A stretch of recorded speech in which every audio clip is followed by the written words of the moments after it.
I'm loath to use the word concept about a production, but I suppose there is a conceptual idea around the production because we haven't set it in the period. One of the things O'Casey recognises is that a very Irish response to occupation and imperialism and poverty and oppression is a kind of self-dramatisation, a kind of building up of your own importance. These people have got nothing, they're really poor, but what they do have is they have themselves, their personalities, their sense of self.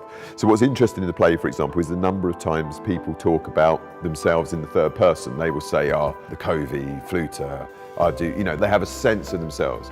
And the other thing that's true in the play is there's lots of uniforms. People dress up in lots of different ways. So we decided to kind of build the production on that. So the world is recognisably modern, but is not contemporary. There's no mobile phones in our production. And each character's costume, if it's period, it feels like they're now wearing something really old-fashioned, which makes them look a bit ridiculous or odd. So the British soldiers are in full modern British battle dress.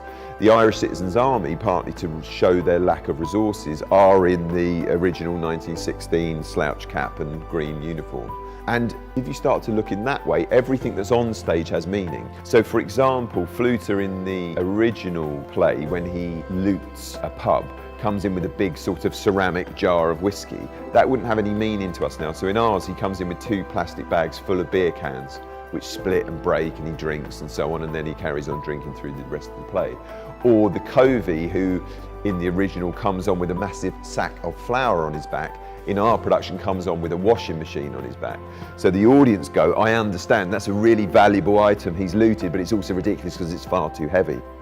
We are maintaining the spirit of the gesture which O'Casey wrote without worrying about being true to the letter of it. And I think that's the key, that we find empathy and recognise ourselves in the images that are on stage.